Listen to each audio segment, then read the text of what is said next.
ഇന്ന് നമ്മുടെ ഇടയിൽ പലരും പ്രായഭേദമന്യേ പറയുന്ന ഒരു കംപ്ലൈൻ്റ് ആണ് കൈകാലുകൾക്ക് തരിപ്പ് അല്ലെങ്കിൽ പുകച്ചിൽ, ഉള്ളംകാല് പുകച്ചിൽ തുടങ്ങിയ ബുദ്ധിമുട്ടുകളൊക്കെ. ആ ഒരു ദഹന പ്രക്രിയ കൃത്യമായിട്ട് നടക്കാത്തതുകൊണ്ട്. ഇതല്ലാതെ തന്നെ അവർക്ക് വരാം ഹാർട്ട് ബീറ്റിലുള്ള വേരിയേഷൻസ് വരാം, ശ്വസിക്കുമ്പോൾ ഉള്ള ബുദ്ധിമുട്ട്, കിതപ്പ് അല്ലെങ്കിൽ നെഞ്ചിടിപ്പ് കൂടുതലായിട്ട് തോന്നുക, ഇങ്ങനത്തെയുള്ള പല ലക്ഷണങ്ങളും ഇവരിൽ പ്രസൻറ്റ് ചെയ്യുന്നത് കാണാം. ഇപ്പോൾ പ്രമേഹമൊക്കെ ഉള്ളവർക്കാണെങ്കിൽ ഈ AGയും നമ്മുടെ ശരീരത്തിലെ ഗ്ലൂക്കോസും കൂടി ചേർന്നിട്ട് ഒരു കോംപ്ലക്സ് ഉണ്ടാവും. ഇവ നാഡികളെയൊക്കെ ഡിപ്പോസിഷനൊക്കെ വരുന്നതിൻ്റെ ഭാഗമായിട്ട് നമുക്ക് ന്യൂറോപ്പതി ഒരുപാട് കാണുന്നുണ്ട്. അതിന് വേണ്ടിയിട്ട് നമുക്ക് കാലിൻ്റെ വിരലിൽ കുത്തി പൊങ്ങിയിട്ട് താഴുക, പൊങ്ങുക എന്ന് ഇതൊരു റിപ്പീറ്റായിട്ട് ചെയ്യാം. അതുപോലെ തന്നെ സിറ്റപ്സ് ചെയ്യുക. അപ്പോൾ നമ്മുടെ തൈസിലെ മസിൽസൊക്കെ കുറച്ചുകൂടി സ്ട്രോങ് ആവും. അതുവഴിയൊക്കെ ഒരു പരിധി വരെ നമുക്ക് ന്യൂറോപ്പതി വരാതെ തടയുന്നത് നമുക്ക് സഹായിക്കും. ഹായ്, ഞാൻ ഡോക്ടർ പ്രിയ, QNB ഹെൽത്ത് കെയറിലെ ഹോമിയോപ്പതിക് ഫിസിഷ്യനാണ്.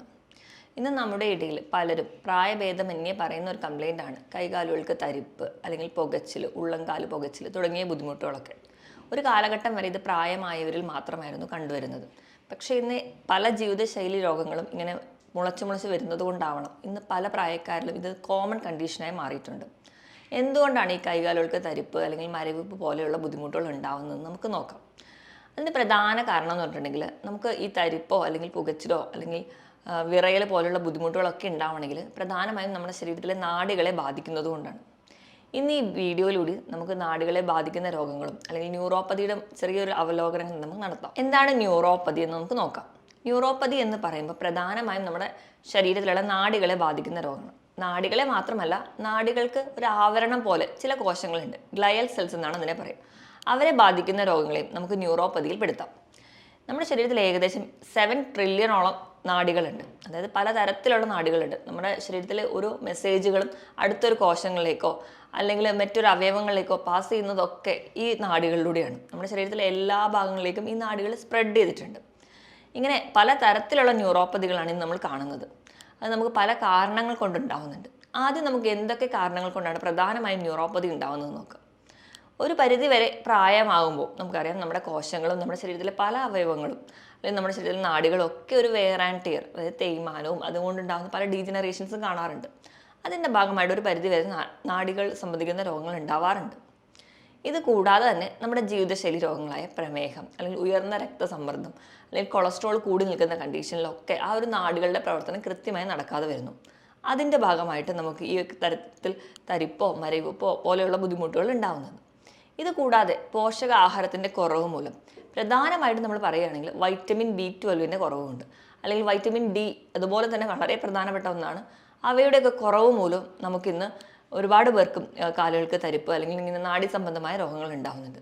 ഇത് കൂടാതെ ചില ഇൻഫെക്ഷൻസ്, ഇപ്പോൾ നമുക്കൊരു TB പോലെയുള്ള കണ്ടീഷൻസിലോ അല്ലെങ്കിൽ ക്യാൻസറിൻ്റെ ചില ലുക്കീമിയ, മൈലോമ പോലെയുള്ള കണ്ടീഷൻസിലോ, അതുകൂടാതെ തന്നെ ഇപ്പോൾ നമുക്ക് ഏതെങ്കിലും ഒരു മുറിവോ അല്ലെങ്കിൽ ഒരു ആക്സിഡൻ്റ് ഒക്കെ ഉണ്ടായിട്ട് നമ്മുടെ നാഡികൾക്ക് പെട്ടെന്ന് പൊട്ടിപ്പോവുക അല്ലെങ്കിൽ നാഡികൾക്ക് ക്ഷതം വരിക, ഇങ്ങനത്തെയുള്ള കണ്ടീഷൻസിലൊക്കെ നമുക്ക് നാഡികളെ സംബന്ധിക്കുന്ന രോഗങ്ങൾ കാണാറുണ്ട്. ഏറ്റവും കൂടുതൽ പക്ഷേ നമ്മൾ കാണുന്നത് ഡയബറ്റിക് ന്യൂറോപ്പതിയാണ്. അതായത് പ്രമേഹം അൺകൺട്രോൾഡ് ആയിട്ട് വരുമ്പോൾ ഉണ്ടാകുന്നതാണ്. ഇത് കൂടാതെ തന്നെ ഏതെങ്കിലും ഒരു ഭാഗത്തേക്കുള്ള നാഡികൾ മുറിഞ്ഞു പോവുക, അല്ലെങ്കിൽ അവർക്ക് പെട്ടെന്ന് ഉണ്ടാകുന്ന ചില രോഗങ്ങൾ, ചില പനിയോ അല്ലെങ്കിൽ ചില വൈറൽ ഇൻഫെക്ഷൻസ് ഒക്കെ വന്നു കഴിഞ്ഞ് കഴിഞ്ഞാൽ അതിൻ്റെ ഒരു ആഫ്റ്റർ ഇഫക്ട്സ് ആയിട്ടും നമുക്ക് ഇങ്ങനെ ന്യൂറോപ്പതി കാണിക്കാറുണ്ട്. ഇത് കൂടാതെ തന്നെ മദ്യപാനം, പുകവലി പോലെയുള്ള ശീലങ്ങളുണ്ടെങ്കിൽ നമുക്കറിയാം കൃത്യമായിട്ട് നമ്മുടെ കോശങ്ങൾക്കോ അല്ലെങ്കിൽ നാഡികൾക്കോ പ്രവർത്തിക്കാൻ പറ്റില്ല.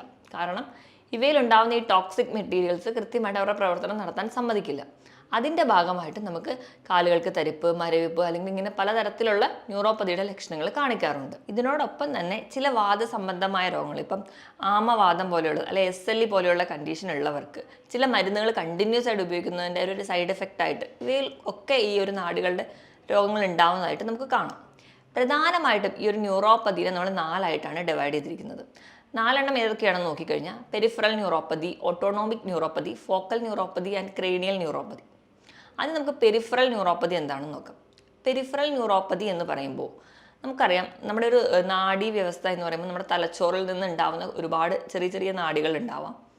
അതിൽ നിന്ന് താഴേക്ക് വരുമ്പോൾ നമ്മുടെ തലച്ചോറിൻ്റെ താഴേക്ക് കണ്ടിന്യൂ ചെയ്തുമ്പോൾ സുഷുമ്ന നാഡി ഉണ്ട്. അത് നമ്മുടെ കശേരുകളുടെ ഇടയിലൂടെ ഇങ്ങനെ പാസ് ചെയ്ത് നമ്മുടെ ശരീരത്തിൻ്റെ മറ്റ് പല അവയവങ്ങളിലേക്കും നമ്മുടെ ശരീരത്തിൻ്റെ വിരൽ തുമ്പിലേക്കും കാലിൻ്റെ തുമ്പിലേക്ക് വരെ സ്പ്രെഡ് ചെയ്ത് പോകുന്നുണ്ട്. അപ്പോൾ ഈ സുഷുമ്ന നാഡിയിലേക്ക് വരുന്ന ഈ ഒറിജിൻ ചെയ്യുന്ന ഈ ഒരു ബ്രാഞ്ച് അല്ലെങ്കിൽ ഈ ഒരു കൂട്ടമാണ് പെരിഫറൽ നെർവ്സ് എന്ന് പറയും. ഇവയ്ക്ക് എന്തെങ്കിലും ഒരു രോഗം സംബന്ധിച്ചാൽ അത് നമുക്ക് നാഡികൾ, കശേരുകൾക്കോ അല്ലെങ്കിൽ നമ്മുടെ ഡിസ്കുകൾക്ക് കംപ്ലയിൻറ്റ്സ് ആയാലാവാം, അല്ലെങ്കിൽ ഈ നാടികൾക്ക് തന്നെ എന്തെങ്കിലും പ്രശ്നങ്ങൾ വന്നാലോ, അല്ലെങ്കിൽ നമുക്കറിയാം ഈ വെർട്ടിബ്രൽ കംപ്രഷൻ കൊണ്ടോ അങ്ങനത്തെ പല കണ്ടീഷൻസ് കൊണ്ട് ഉണ്ടാവുന്ന ഒരു ഗ്രൂപ്പ് ഓഫ് ന്യൂറോപ്പതിക്കൽ കണ്ടീഷൻസ് ആണ് പെരിഫറൽ ന്യൂറോപ്പതി എന്ന് പറയുക. ഈ പെരിഫറൽ ന്യൂറോപ്പതി എന്ന് പറയുമ്പോൾ നമ്മൾ ഒരുപാട് കേസിലും കാണുന്നൊരു സിംറ്റംസ് ഒക്കെയാണ് ഇവരും പ്രസൻറ്റ് ചെയ്യുക. തുടക്കം എപ്പോഴും മിക്കവാറും കേസിലും കാലിലായിരിക്കും. കാലിൽ അവർ പറയാറുണ്ട് കാലിൽ തരിപ്പുണ്ട്, പെരുപ്പുണ്ട്, പുകച്ചിൽ അനുഭവപ്പെടുന്നു, ഉള്ളം കാലിന് പുകച്ചിൽ, ഒരു പല രീതിയിലുള്ള സെൻസേഷൻ. ഇത് നമ്മൾ ആ ഒരു ആദ്യത്തെ സ്റ്റേജിൽ തരിപ്പോ പെരുപ്പോ ഒന്നും വലിയ കാര്യമാക്കി എടുക്കില്ല. അപ്പോൾ അത് ഡെവലപ്പ് ചെയ്ത് പോകുമ്പോൾ അവർ പറയുന്ന ഒരുപാട് ബുദ്ധിമുട്ടുകൾ നമ്മൾ എപ്പോഴും കേൾക്കുന്നതാണ്. അവർ പറയാൻ ചെരുപ്പിട്ട് കഴിഞ്ഞാൽ ചെരുപ്പിട്ട പോലെ തോന്നുന്നില്ല, എണീറ്റ് നടക്കുമ്പോൾ തറ അറിയാൻ പറ്റുന്നില്ല, ആ ഒരു സെൻസേഷൻ അവർക്ക് നഷ്ടപ്പെടുന്നു, പെട്ടെന്ന് വേച്ചു പോകുന്നു, വീഴാൻ പോകുന്നു തുടങ്ങിയ ബുദ്ധിമുട്ടുകളൊക്കെ പേഷ്യൻസ് നമ്മുടെ അടുത്ത് വന്ന് പറയാറുണ്ട്. ഇത് നമുക്ക് ഡെവലപ്പ് ചെയ്ത് വരുന്ന സമയത്ത് കൈകളിലെയും ബാധിക്കും. കൈകൾക്ക് തരിപ്പ് പല വീട്ടമ്മമാരും പറയുന്ന ഒരു കംപ്ലൈൻ്റ് ആണ്. പാത്രം കഴുകുമ്പോഴൊക്കെ ഭയങ്കര ബുദ്ധിമുട്ട് അനുഭവപ്പെടുന്നു. അതായത് ചൂലൊക്കെ എടുത്ത് മുറ്റം തൂക്കുമ്പോൾ ബുദ്ധിമുട്ട്. ചില പടമൊക്കെ വരയ്ക്കുന്നവരായിരുന്നു കാണണം. മുൻപ് കാലത്തൊക്കെ നല്ലപോലെ പടം വരച്ചിരുന്ന ഒരാൾക്കാണ് ചിലപ്പം കൈകൾക്ക് വിറ തുടങ്ങിയിട്ട് പടം വരയ്ക്കാൻ പറ്റുന്നില്ല, ഒന്ന് പേര് പോലും എഴുതാൻ പറ്റാത്ത കണ്ടീഷൻസ്. ഇങ്ങനെ ഒരുപാട് ബുദ്ധിമുട്ടുകൾ അവർ നമ്മുടെ മുമ്പിൽ പ്രസൻറ്റ് ചെയ്യാറുണ്ട്. ആ ഒരു സെൻസേഷൻ ലോസിലോട്ടൊക്കെ വരുമ്പോൾ ചിലർക്ക് തണുപ്പ് സെൻസേഷൻ ആയിരിക്കും നഷ്ടപ്പെടുന്നത്, ചിലർക്ക് ചൂട് തിരിച്ചറിയാൻ പറ്റുന്നില്ല. ചെറിയ ചൂടിലൊക്കെ അവർക്ക് വലിയ പ്രശ്നമില്ലാത്ത രീതിയിലായിരിക്കും അവർക്ക് അനുഭവപ്പെടുക. ഇതുകൂടാതെ കൈകാലുകൾക്കുള്ള വിറയൽ, ഇങ്ങനത്തെ പല ബുദ്ധിമുട്ടും നമ്മുടെ ജീവിത ശൈലികൾ പല കാരണങ്ങൾ കൊണ്ടും നമുക്ക് ദൈനംദിന പ്രവർത്തനങ്ങൾ പോലും ചെയ്യാൻ പറ്റാത്ത വരുന്ന ഒരു കണ്ടീഷനിലോട്ട് ഈ ന്യൂറോപ്പതി എത്താറുണ്ട്. ഇതാണ് പ്രധാനമായിട്ടും പെരിഫറൽ ന്യൂറോപ്പതിയിൽ കാണാറ്. ഇനി രണ്ടാമതായിട്ട് പറയുന്നതാണ് ഓട്ടോണോമിക് ന്യൂറോപ്പതി. ഓട്ടോണോമിക് എന്ന് പറയുമ്പോൾ തന്നെ നമ്മുടെ നിയന്ത്രണത്തിലല്ലാതെ പോകുന്ന നമ്മുടെ ശരീരത്തിലെ ചില പ്രവർത്തനങ്ങളാണ്. ഇപ്പോൾ ഉദാഹരണം നോക്കുകയാണെങ്കിൽ ഹാർട്ട് ബീറ്റ് ചെയ്യുന്നത്, നമ്മൾ ശ്വസിക്കുന്നത്, നമ്മൾ കഴിക്കുന്ന ഭക്ഷണം ദഹിക്കുന്നത്. നമ്മൾ ഭക്ഷണം കഴിക്കുമ്പോൾ നമ്മൾ അറിയും, പക്ഷെ ദഹിക്കുന്നത് നമ്മൾ അറിയുന്നില്ല. ഇങ്ങനെ നമ്മുടെ നിയന്ത്രണത്തിൽ അല്ലാതെ പോകുന്ന പ്രവർത്തനങ്ങളെയാണ് നമ്മൾ ഓട്ടോണോമിക് എന്ന് പറയാറ്. അപ്പോൾ ഇങ്ങനെയുള്ള ചില പ്രവർത്തനങ്ങളെ ബാധിക്കുന്ന ഒരു ന്യൂറോപ്പതി ഗ്രൂപ്പിനെയാണ് നമ്മൾ ഓട്ടോണോമിക് ന്യൂറോപ്പതി എന്ന് പറയാം. അതിൽ ആദ്യം തന്നെ വരുന്നത് ചിലപ്പം നമ്മുടെ ചുണ്ട് വായൊക്കെ പെട്ടെന്ന് ഉണങ്ങുന്ന പോലെ, നാക്കൊക്കെ വരളുന്ന പോലെ തോന്നാം. നമ്മൾ ഭക്ഷണമൊക്കെ നല്ലപോലെ കഴിച്ചാലും ആ ഒരു ഡൈജഷൻ പ്രോപ്പറായിട്ട് നടക്കില്ല. അതിൻ്റെ ഭാഗമായിട്ട് മലബന്ധം, ചിലർക്കാണെങ്കിൽ വയറിളക്കമായിട്ട് പ്രസൻറ്റ് ചെയ്യുന്നതാണ്. അല്ലാതെ ഗ്യാസിൻ്റെ ബുദ്ധിമുട്ടായിട്ട് ചിലർക്ക് പ്രസൻറ്റ് ചെയ്യും, കാരണം ആ ഒരു ദഹന പ്രക്രിയ കൃത്യമായിട്ട് നടക്കാത്തതുകൊണ്ട്. ഇതല്ലാതെ തന്നെ അവർക്ക് വരാം ഹാർട്ട് ബീറ്റിലുള്ള വേരിയേഷൻസ് വരാം, ശ്വസിക്കുമ്പോൾ ഉള്ള ബുദ്ധിമുട്ട്, കിതപ്പ് അല്ലെങ്കിൽ നെഞ്ചിടിപ്പ് കൂടുതലായിട്ട് തോന്നുക, ഇങ്ങനത്തെയുള്ള പല ലക്ഷണങ്ങളും ഇവരിൽ പ്രസൻറ്റ് ചെയ്യുന്നത് കാണാം. ഇതോടൊപ്പം തന്നെ നമുക്ക് പ്രായമായവരിൽ കാണുന്ന ഒരുപാട് ലക്ഷണങ്ങൾ ഇവിടെ കാണാറുണ്ട്. ചിലപ്പോൾ നമ്മൾ ഇരിക്കുന്നിടത്ത് എണീക്കാൻ പോകുമ്പോൾ വീഴാൻ പോവുക, അല്ലെങ്കിൽ നമ്മൾ എണീറ്റ് നടന്നു പോയി മുഖം കഴുകാൻ പോകുമ്പോൾ ആ ഒരു ജോയിൻറ്റിൻ്റെ ആ ഒരു പൊസിഷൻ നഷ്ടപ്പെടുക, ആ ഒരു സെൻസേഷൻ നഷ്ടപ്പെടുന്നതിൻ്റെ ഭാഗമായിട്ട് പെട്ടെന്ന് വീഴാൻ പോവുക. ചിലപ്പോൾ നമുക്ക് തന്നെ ആ ഒരു കോർഡിനേഷൻ നഷ്ടപ്പെടുന്നതുകൊണ്ട് നമ്മുടെ ഷർട്ടിൻ്റെ തന്നെ ബട്ടൺസ് ഇടാൻ ബുദ്ധിമുട്ട് തോന്നുക. അങ്ങനെ ബേസിക് ആയിട്ട് നമുക്ക് ചെയ്യാൻ പറ്റുന്ന പല കാര്യങ്ങളും ഇപ്പം അൺകൺട്രോളബിളായി പോവുക. അങ്ങനെയുള്ള ചില ലക്ഷണങ്ങളാണ് ഈ ഓട്ടോണോമിക് ന്യൂറോപ്പതിയിൽ കാണാറ്. ഇതല്ലാതെ മൂന്നാമത്തെ ടൈപ്പാണ് ഫോക്കൽ ന്യൂറോപ്പതി. ഫോക്കൽ ന്യൂറോപ്പതി എന്ന് പറഞ്ഞാൽ നമ്മുടെ ശരീരത്തിൽ ഏതെങ്കിലും ഒരു ഭാഗത്തെ ഒരു നാഡീരെ മാത്രം ബാധിക്കുന്നതാണ് ഫോക്കൽ ന്യൂറോപ്പതി. ഇപ്പം നമ്മുടെ കയ്യിൽ പറയുകയാണെങ്കിൽ നമ്മൾ ചില ആൾക്കാർ പറയാറുണ്ട് ചെറുവിരൽ തൊട്ട് 3 വിരലുകൾ മാത്രം ധരിക്കുക. അതുപോലെ തന്നെ കാലിൽ ആ ഒരു ചെറുവിരൽ തൊട്ട് അടുത്തുള്ള ബാക്കി 2 വിരളെയും കൂടെ ബാധിക്കുന്ന തരത്തിൽ മാത്രം ഒരു തരിപ്പ് അങ്ങനെ വരുന്ന കാണാറുണ്ട്. അത് ചിലപ്പോൾ നമ്മുടെ കയ്യിലെ ഏതെങ്കിലും ഒരു നാഡികളെ മാത്രം ബാധിക്കുന്നുണ്ടാണ്. ചിലപ്പോൾ അതിന് കാർപ്പൽ ടണൽ സിൻഡ്രോം എന്നൊക്കെയാണ് നമ്മൾ പറയാറ്. ഇങ്ങനെയുള്ളൊരു സിംറ്റംസ് ഒക്കെയാണ് ഒരുപാട് പേര് പ്രസൻറ്റ് ചെയ്യാറുണ്ട്. ഇതല്ലാതെ തന്നെ നമുക്ക് ഏതെങ്കിലും ഒരു ഇഞ്ചുറി അല്ലെങ്കിൽ ഒരു ആക്സിഡൻ്റ് ഒക്കെ പറ്റിയിട്ട് നമ്മുടെ കാലിൽ ഒരു നാഡി അല്ലെങ്കിൽ ഒരു നാടിക്ക് മാത്രം മുറിവ് വരിക, അല്ലെങ്കിൽ കയ്യിലോ എവിടെയായാലും ആ ഒരു ഭാഗത്തേക്ക് മാത്രം ഒരു സെൻസേഷൻ നഷ്ടപ്പെടുക, അല്ലെങ്കിൽ അവിടേക്ക് മാത്രം ഒന്നും അറിയാത്ത പോലെ തോന്നുക. ഈ ഒരു കണ്ടീഷനെ നമ്മൾ ഫോക്കൽ ന്യൂറോപ്പതി എന്ന് പറയും. പിന്നെ ക്രേനിയൽ ന്യൂറോപ്പതി, കൂടുതലും തലച്ചോറുമായി ബന്ധപ്പെട്ട കണ്ടീഷൻസാണ് ഇവർ പ്രസൻറ്റ് ചെയ്യാറ്. ക്രേനിയൽ ന്യൂറോപ്പതിയിൽ കൂടുതലും നമ്മുടെ തലച്ചോറിൽ നിന്ന് ഉത്ഭവിക്കുന്ന നാഡികൾക്ക് സംബന്ധിക്കുന്ന എന്തെങ്കിലും രോഗങ്ങളാവാം. അതിപ്പം ഇത് മാത്രമല്ല നമ്മുടെ മറ്റ് ജീവിതശൈലി രോഗങ്ങൾ കൊണ്ടും ഇങ്ങനെ വരാം. ഈ ഒരു കണ്ടീഷനാണ് നമ്മൾ ക്രേനിയൽ ന്യൂറോപ്പതിയിലോട്ട് പെടുക. ഇതൊക്കെയാണ് പ്രധാനമായും ന്യൂറോപ്പതിനെ ഡിവൈഡ് ചെയ്തിരിക്കുന്നത്. ഇതിൽ ഏറ്റവും കൂടുതൽ നമ്മുടെ അടുത്ത് വരുന്ന ആൾക്കാർ കാണിക്കുന്ന ഒന്നെന്ന് പറഞ്ഞാൽ ഡയബറ്റിക് ന്യൂറോപ്പതിയാണ്. അതായത് പ്രമേഹം കൺട്രോൾ അല്ലാതെ പോകുന്ന കണ്ടീഷനിൽ നമ്മൾ തുടക്കത്തിൽ തന്നെ ചികിത്സിക്കാതിരിക്കുക, അല്ലെങ്കിൽ ചികിത്സിച്ചില്ലെങ്കിൽ പോലും പ്രമേഹം ഉണ്ടെന്ന് അറിഞ്ഞാൽ പോലും ഭക്ഷണം നിയന്ത്രിക്കാതിരിക്കുക, അല്ലെങ്കിൽ വേണ്ട രീതിയിലൊരു ഒരു ലൈഫ് സ്റ്റൈൽ മോഡിഫിക്കേഷൻ ഒന്നും ചെയ്തിട്ടില്ലെങ്കിൽ അതുമൂലം ഉണ്ടാകുന്ന ന്യൂറോപ്പതിനെയാണ് നമ്മൾ ഡയബറ്റിക് ന്യൂറോപ്പതി എന്ന് പറയും. ഡയബറ്റിസ് അഡ്വാൻസ് ചെയ്ത് പോകുന്ന കണ്ടീഷൻസിൽ ഈ പ്രമേഹം അല്ലെങ്കിൽ നമ്മുടെ ഗ്ലൂക്കോസ് മോളിക്യൂൾസ് നമ്മുടെ നാഡികളിലും നമ്മുടെ രക്തക്കുഴലിലൊക്കെ ബാധിക്കുന്നതിൻ്റെ ഭാഗമായിട്ടാണ് ഈ ഡയബറ്റിക് ന്യൂറോപ്പതി വരും. ഡയബറ്റിക് ന്യൂറോപ്പതിയിലും ആദ്യം തന്നെ പേഷ്യൻസ് മിക്കവാറും പറയുന്നത് കാലുകൾക്ക് തരിപ്പായിട്ട്, കാലിൻ്റെ വിരലുകൾക്ക് തരിപ്പ്, അതായത് തണുപ്പടിക്കുമ്പോൾ ഭയങ്കര ബുദ്ധിമുട്ടാണ് ഡോക്ടറെ എന്നൊക്കെ പറയുന്ന ഒരുപാട് കണ്ടീഷൻസ് നമ്മൾ കാണാറുണ്ട്. ഇതുകൂടാതെ കൈകാലുകളിൽ മാത്രമല്ല നമുക്ക് ആ ഒരു സെൻസേഷൻ നഷ്ടപ്പെടുന്നു. ചിലർക്ക് ചൂടറിയുന്നില്ല, തണുപ്പ് അറിയുന്നില്ല, ഇങ്ങനെയൊക്കെ വരുന്നു. ചിലപ്പോൾ ഒരു മുറിവുണ്ടായാൽ പോലും വേദന അറിയുന്നില്ല. അതായത് എല്ലാ തരത്തിലുള്ള സെൻസേഷൻസും അവർക്ക് നഷ്ടപ്പെട്ടിട്ടുണ്ടാവും. അതുകൊണ്ട് തന്നെ ഈ മുറിവ് അവർ അറിയാതെ പോകുന്നതിൻ്റെ ഭാഗമായിട്ട് ചിലപ്പോൾ ഇതൊരു വ്രണം, ചെറിയൊരു വ്രണമായിരുന്നു, അത് ചിലപ്പോൾ അൾസറായി മാറിയിട്ടുണ്ടാവും. അങ്ങനെ അൾസർ കൂടി വരുന്ന കണ്ടീഷൻസിലൊക്കെയാണ് ചിലപ്പോൾ നമ്മൾ കാലിലാണ് കൂടുതൽ നമുക്ക് മുറിവുകൾ വരുന്നതും നമ്മൾ ചെരുപ്പിടുമ്പോൾ ആ ഒരു ബുദ്ധിമുട്ടുള്ളതുകൊണ്ട് ചിലപ്പോൾ ചെരുപ്പിടാതെ നടക്കും. അതൊക്കെ ഒരു ഡയബറ്റിക് ഫൂട്ടിലോട്ട് വരുന്നുണ്ട്. അങ്ങനെ നമ്മുടെ കാലിലെ വിരലോ അല്ലെങ്കിൽ കാലോ തന്നെ മുറിച്ച് മാറ്റുന്ന ഒരുപാട് കണ്ടീഷൻസ് നമ്മുടെ ചുറ്റിലുമുണ്ട്. നമ്മൾ ശ്രദ്ധിക്കാതെ പോകുന്നതുകൊണ്ട് ഉണ്ടാകുന്ന ഒരു കണ്ടീഷനാണ്, അല്ലെങ്കിൽ പ്രമേഹം നിയന്ത്രിക്കാതെ പോകുമ്പോൾ ഉണ്ടാകുന്ന ഒരു കോംപ്ലിക്കേഷൻ മാത്രമാണ് ഡയബറ്റിക് ന്യൂറോപ്പതി. അപ്പോൾ ഇങ്ങനെ എന്താ പറയുക, പ്രമേഹമൊക്കെ ഉണ്ടെങ്കിൽ അല്ലെങ്കിൽ പാരമ്പര്യമായിട്ട് പ്രമേഹം ഉണ്ടെങ്കിൽ നമ്മൾ ചെയ്യേണ്ടത് എന്താണെന്ന് വെച്ചിട്ടുണ്ടെങ്കിൽ നമ്മൾ വർഷത്തിലൊരിക്കലെങ്കിലും ഇങ്ങനെ ഒരു ന്യൂറോപ്പതിക് ടെസ്റ്റുകളൊക്കെ ചെയ്യുക. നമ്മുടെ കാലുകളൊക്കെ എന്നും വൈകുന്നേരം കുളിക്കുന്നതിന് മുൻപായിട്ട് തന്നെ പരിശോധിക്കുക, എന്തെങ്കിലും മുറിവുകളൊക്കെ ഉണ്ടോ. ചിലപ്പോൾ നമുക്ക് വേദന അറിയുന്നില്ലാത്തത് കൊണ്ട് നമ്മൾ ശ്രദ്ധിക്കപ്പെടാതെ പോകുന്നതാവാം. നമ്മുടെ വീട്ടിലെ ഓരോരുത്തർക്ക് ആർക്കെങ്കിലും ഒരാൾക്ക് പ്രമേഹമുണ്ട്, അച്ഛനോ അമ്മയ്ക്കോ പ്രമേഹമുണ്ടെങ്കിൽ കുട്ടികൾ തന്നെ ശ്രദ്ധിക്കണം. എന്താ അവരുടെ കാലിൽ മുറിവുകളൊക്കെ ഉണ്ടോ എന്ന് നോക്കിയിട്ട് വേണം അവരെ സംരക്ഷിക്കാൻ. എങ്കിൽ മാത്രമേ ഈ ഒരു കോംപ്ലിക്കേഷനിലോട്ട് പോവാതിരിക്കുകയുള്ളൂ. ഇതോടൊപ്പം തന്നെ കാണുന്ന ഒരു കണ്ടീഷനാണ് ഗില്ലൻ ബാരി സിൻഡ്രോം. അതൊരു റെയർ കണ്ടീഷനാണ്. നമ്മുടെ ശരീരത്തിലെ പ്രതിരോധ ശേഷി ഈ നാടുകൾക്ക് എതിരെ പ്രവർത്തിക്കുന്ന ഒരു കണ്ടീഷനാണ്. ഇതൊക്കെയാണ് പ്രധാനമായും ന്യൂറോപ്പതിയിൽ വരുന്ന കണ്ടീഷൻസ്. ഇനി നമുക്ക് എങ്ങനെ ഒരു ന്യൂറോപ്പതി കണ്ടുപിടിക്കാം? അപ്പം ഒന്നാമത് നമ്മൾ ക്ലിനിക്കിലൊക്കെ വരുമ്പോൾ ആ ഒരു ലക്ഷണങ്ങൾ വെച്ചിട്ടാണ് നമ്മൾ തിരിച്ചറിയാം ഇതൊരു ന്യൂറോപ്പതിക് കണ്ടീഷനാണ്. പിന്നെ ഒരു ഡയഗ്നോസിസിലോട് വരുമ്പോൾ നമുക്ക് നെർവ് കണ്ടക്ഷൻ സ്റ്റഡി ചെയ്യാറുണ്ട്.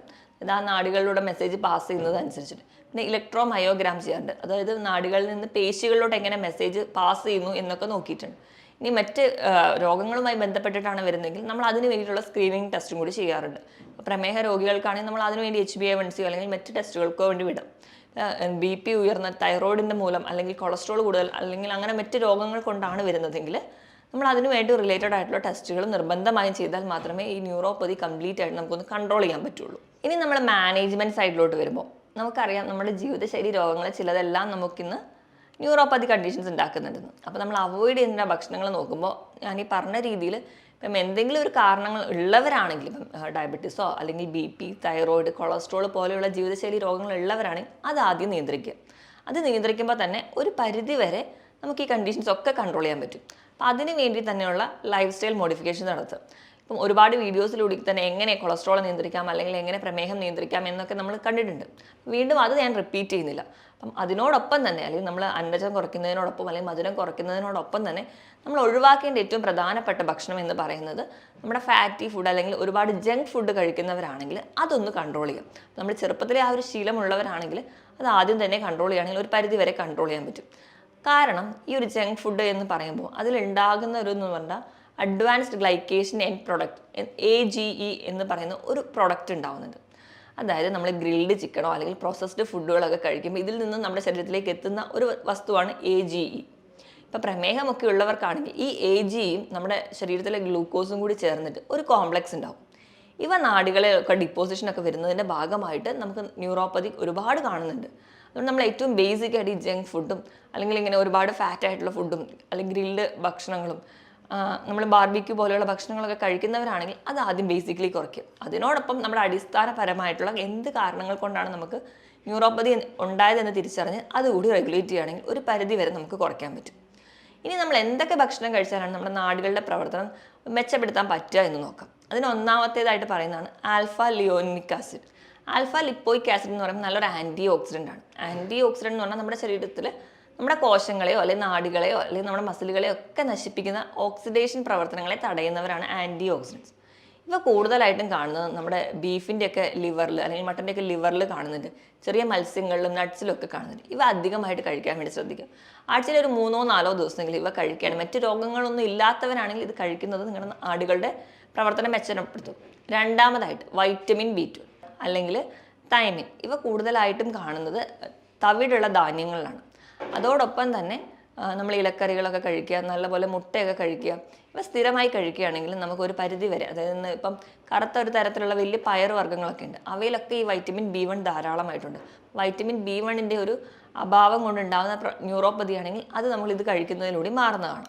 മൂന്നാമതായിട്ട് നമ്മൾ കഴിക്കുന്നത് കോഡ് ലിവർ ഓയിൽ. അപ്പം നമ്മൾ കോഡ് ലിവർ ഓയിൽ കൂടുതലായിട്ടും ഉള്ളത് നമുക്കറിയാം ചെറിയ മത്സ്യങ്ങളിലാണ്. omega-3 ഫാറ്റി ആസിഡ്സ് പോലെയുള്ള മത്സ്യങ്ങൾ, അതായത് മത്തി, നെത്തോലി, അയല പോലെയുള്ള മത്സ്യങ്ങളുണ്ട്. അപ്പം മീൻ കഴിക്കാത്തവരാണെങ്കിൽ നിങ്ങൾക്ക് കോഡ് ലിവർ ഓയിലായിട്ട് വാങ്ങിച്ച് കഴിക്കാം. ഇതൊക്കെ കഴിക്കുകയാണെങ്കിലും ഒരു പരിധി വരെ നമ്മുടെ നെർവിൻ്റെ ആരോഗ്യം നമുക്ക് മെച്ചപ്പെടുത്താൻ പറ്റും. ഇനി നാലാമതായിട്ട് നമുക്ക് നമ്മുടെ ശരീരത്തിൽ നല്ലൊരു ആൻറ്റി ഓക്സിഡൻസ് അല്ലെങ്കിൽ ആൻറ്റി ഇൻഫ്ലമേറ്ററി ആണ് കുർക്കുമിൻ, നമ്മളെ മഞ്ഞളിലുള്ള വസ്തു. അപ്പോൾ നമ്മൾ കഴിക്കുന്ന ഭക്ഷണത്തിലൊക്കെ ഒരു തരി മഞ്ഞൾ ചേർക്കുകയാണെങ്കിൽ, ഇപ്പോൾ നമ്മൾ ഭക്ഷണത്തിലൂടെ മഞ്ഞൾ ചേർക്കുന്ന പോലെ നമുക്ക് നെല്ലിക്കയൊക്കെ അടിച്ച് ജ്യൂസായിട്ട് എടുക്കുമ്പോൾ അതിലൊരു നുള്ളു മഞ്ഞളൊക്കെ ഇട്ട് കഴിക്കുക, പാലിൽ ചിലരാണെങ്കിൽ മഞ്ഞളിട്ട് കഴിക്കുക.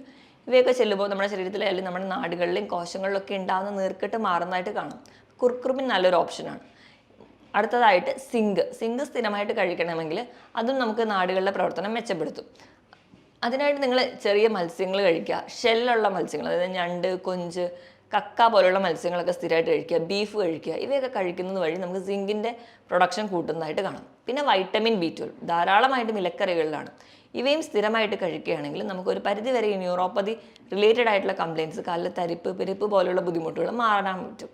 ഇനി നമുക്ക് വീട്ടിൽ തന്നെ ചെയ്യാവുന്ന ചെറിയ ഒരു ടിപ്സായിട്ട് നമുക്ക് പറയാവുന്ന ഒന്നാണ്, ഈ നാടുകളിലേക്കുള്ള ഒരു സ്റ്റിമുലസ് അല്ലെങ്കിൽ ഒരു സെൻസേഷൻ കൂട്ടാൻ വേണ്ടിയിട്ട് നമ്മൾ വൈകിട്ടൊക്കെ ആകുമ്പോൾ വീട്ടിൽ നിന്ന് ഒരു പാത്രത്തിൽ ഒരു ചെറു ചൂടുവെള്ളവും ഒരു പാത്രത്തിൽ തണുത്ത വെള്ളം എടുത്ത് വെക്കുക. തണുത്ത വെള്ളം എന്ന് പറയുമ്പോൾ നോർമൽ വാട്ടർ.